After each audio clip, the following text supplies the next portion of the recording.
This is lesson 7.2. It's called Maintaining a Balance. The learning goals in this lesson are to develop an understanding of equality, use properties of equality to solve equations represented with algebra tiles, and solve one-step equations. You should be very familiar with algebra tiles because we use them to learn how to combine like terms in Chapter 6. The key term that you're going to have to update in your new vocabulary section is properties of equality. You won't have properties of equality in your vocabulary section, but you will have the 4 different kinds, which are adding, subtracting, multiplying, and dividing. I'm going to read to you, and I would like for you to read along with me as I read the beginning, the intro. A balance is an instrument used to measure the weight and mass of an object. No one is quite sure who invented the balance, but there have been models found in Mesopotamia and Egypt that suggest the machine has been around since 5000 BC. The balance consists of a lever and 2 pans. The way the balance works is that a known weight is placed on one side while the object being weighed is placed in the pan on the other side of the lever. When the weight and the object being weighed are the same, the lever remains balanced in a horizontal position. The type of balance they are talking about looks something like this. And basically the way it works is they'll put a known object over here on this side, unknown over here, and if the balance stays horizontal, they know that it's an equal weight and they can measure the weight that way. If it starts tilting one way or the other, they know the object is either heavier or lighter than the object that they know the weight of. What other scales or balances have you seen? Have you seen scales or balances in the nurse's office or supermarket? Definitely you should have seen supermarket and the nurse's office. They look very, very different, but I know that you have seen these and you can remember. Problem 1 talks about equal or not. We're going to use the same ideas of that old-time scale that they were talking about that they found in Mesopotamia in order to solve problems. So each representation shows a balance. What will balance one rectangle in each problem? Adjustments can be made in the pan as long as the balance is maintained. Describe your strategies. Well, I'm going to walk you through this first one. So I'm hoping you're having these ideas as I'm drawing them on the scale for you. The first thing I think about is that I have 6 ones over here, and I also have at least 6 ones on this side. So what I'm thinking I can do is take 6 of these off of the balance pan. I'm just going to draw an arrow to indicate that that's what I'm taking away. And I'm also going to take 6 on this side. My balance will stay maintained because I'm taking 6 parts from each side that are equal to each other. So if I take the same amount from both sides of the scale, then my balance will stay maintained. Once I'm finished with that, I have to think about what each one of these will represent. Well, if you take the 9 that we have over here and we divide it by the 3 bars that we have over here, I hope that you're thinking to yourself, well, each one of the rectangles could match up with 3 of these ones. So all I did was I took the 9 that I had on this side and I divided it by 3 rectangles that I have over here, and that told me that each rectangle represented 3 ones.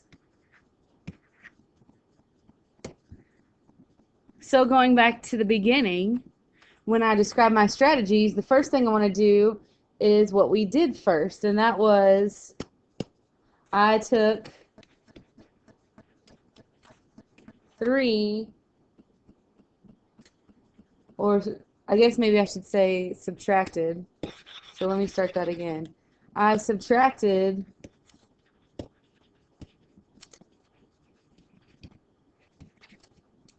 3 squares from each side, which left 3 rectangles on one side and 9 squares on the other side. Then I divided the 9 squares into 3 equal groups of 3, letting me know that each one of these rectangles equals 3 squares.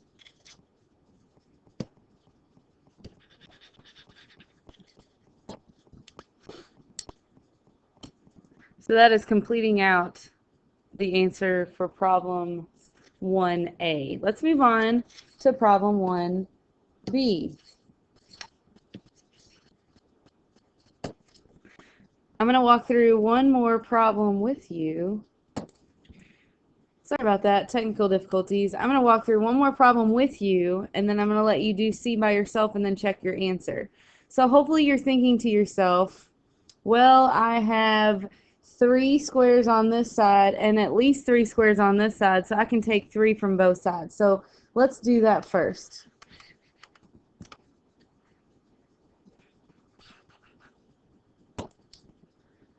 Now that we've gotten rid of the same amount of squares on both sides, we also have 2 rectangles on each side that we could get rid of. So because we have 2 on this side and at least 2 on this side, we can get rid of however many we have equal on both sides. So because we have 2 here and at least 2 here, we're going to take 2 of them out to get rid of what we don't need, so we can kind of narrow down what we do need.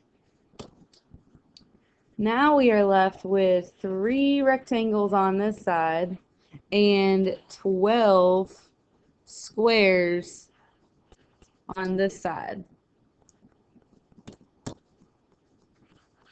Hopefully you're thinking to yourself, well, I need to take the 12 squares that I have over here and divide it by the 3 rectangles I have left over here, which would give me 4 per rectangle. So we got 4 here that would go with this one, and then we have 4 here that could go with this one, and then we have the last 4 that would go with this one. So that would tell me that one rectangle balances 4 squares, or 4 squares balance one rectangle in this problem. So let's talk about our strategies. The first thing we did was take 3 squares and 2 rectangles from both sides.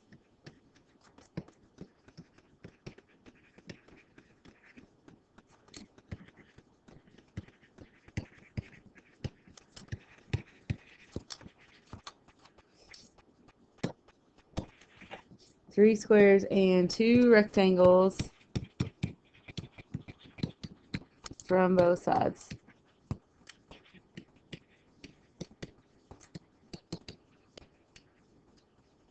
That took care of my these that I've circled in red and the first set that I circled in black. That left me with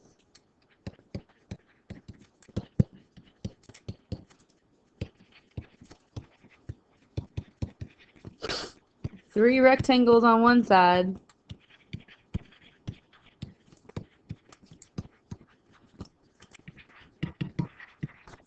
and 12 squares on the other.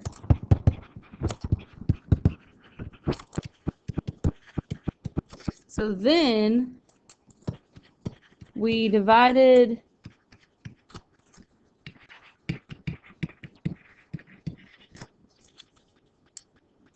12 squares by 3 rectangles, which left me with 1 rectangle balancing 4 squares, or 4 squares balancing 1 rectangle. Okay, so I want you to try part C by yourself, and then in a few minutes, so pause the video. In a few minutes, I want you to play it and see if you got the answer correct. So take a couple seconds and make sure that you receive. So make sure you have your answer correct, and we're going to move on to number 2. So number 2 says, generalize the strategies for maintaining balance. Complete each sentence. So to maintain balance, when you subtract a quantity from one side, you must, and I hope you're thinking to yourself, subtract the same quantity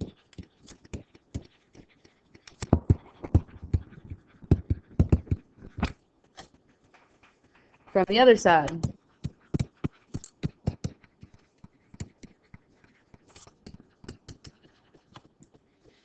Part B, to maintain balance, when you add a quantity to one side, you must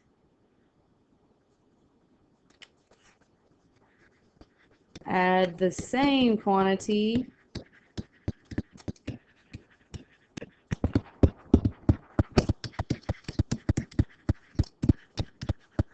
to the other side.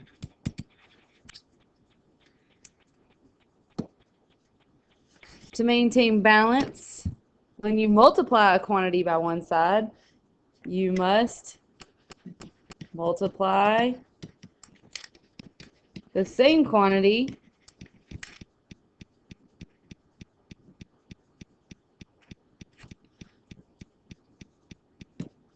multiply the other side by the same quantity.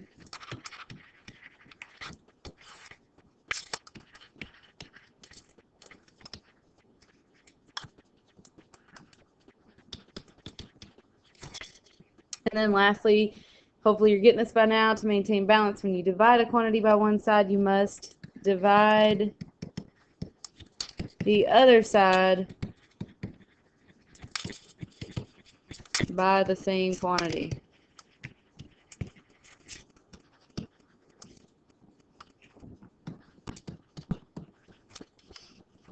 Okay, so basically what you get out of that is what you do to one side of the equation, when we get there, you have to do to the other side of the equation, because otherwise you're not going to maintain that balance. You're going to have a tip in your scale, so one side's going to be higher than the other. We never ever want one side of the scale to be higher than the other, because we're always trying to maintain that balance. So problem 2 is called 2 steps back. So rewrite problem 1, question 1, part A, using variables and numbers.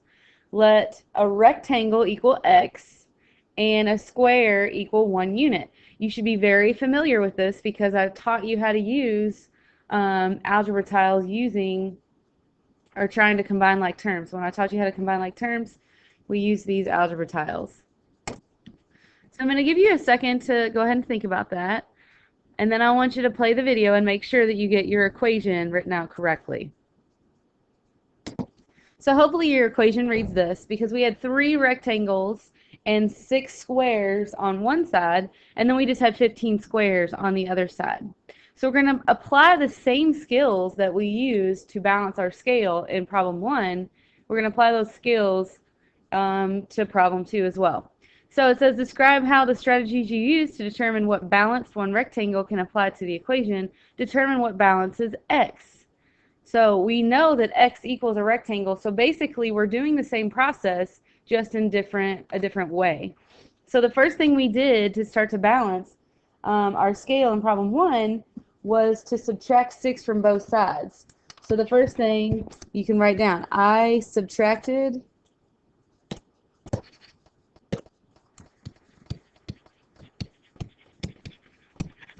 6 from both sides.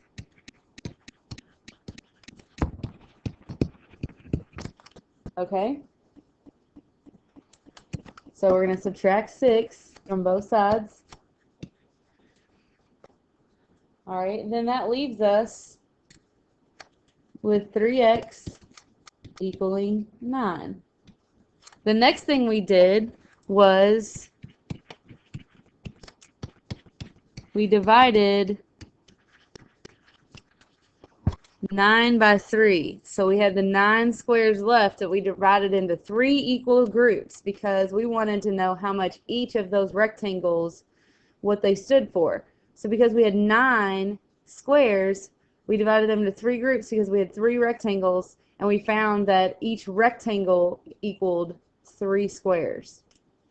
So divided 9 by 3. So we divided 9 squares by 3 rectangles to see how much each rectangle would equal. So then that gave us x equals 3, which is what you found in problem 1, because an x represents a rectangle, and each of the the 3 units represented 1 square, and that's what we found in problem 1. So part B says substitute the value of x back into the original equation. Does the value of x maintain balance in the original equation? Show your work. So our original equation was 3x plus 6 equaling 15. If we want to substitute our value that we found here in for that x, we're going to place a 3 in place of the x. You should remember this from chapter 6. Substituting in for a variable, a value for a variable. We're going to write the rest of our equation, and then we're going to solve just like we did in the last unit. So we're doing our multiplication first. 3 times 3 is 9, plus 6 equals 15. Well, you should know that 9 plus 6 is 15, and then 15 equals 15. Did we maintain balance? Yes, because both sides are equaling 15.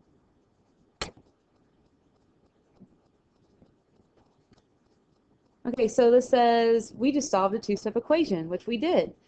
Describe the order of operations you used in the original equation. Well, in the original equation, the order of operations I used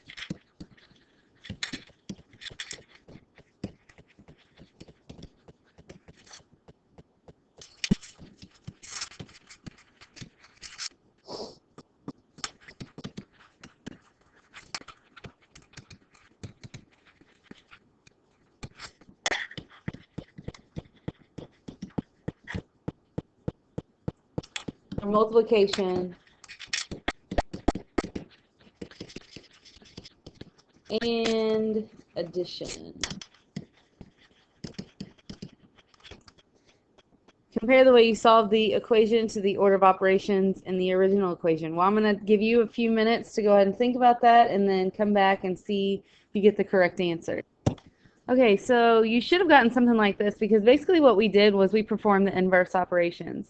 You should know at this point in your mathematical career what the inverse operations are. So basically that means what undoes each other.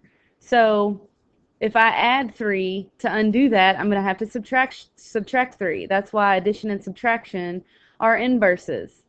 If I wanted to multiply by 3, to undo that, I'm going to divide by 3.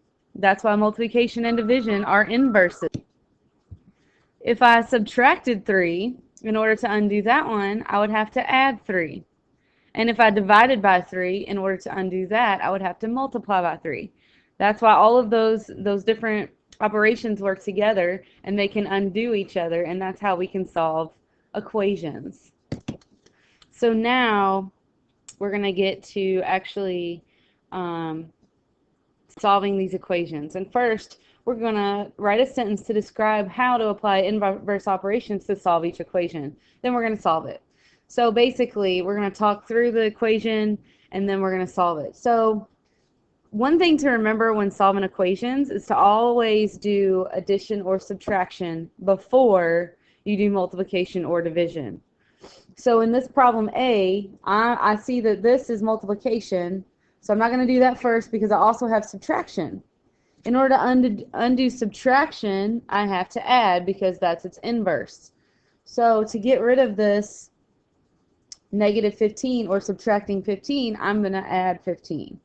And what I do to one side of the equal sign, I have to do the other side of the equal sign. So I'm going to draw a line, probably isn't the best. I'm going to draw a line using black so that I know that I'm doing the same thing to both sides of the equal sign. So first we're going to add, so I will add first, then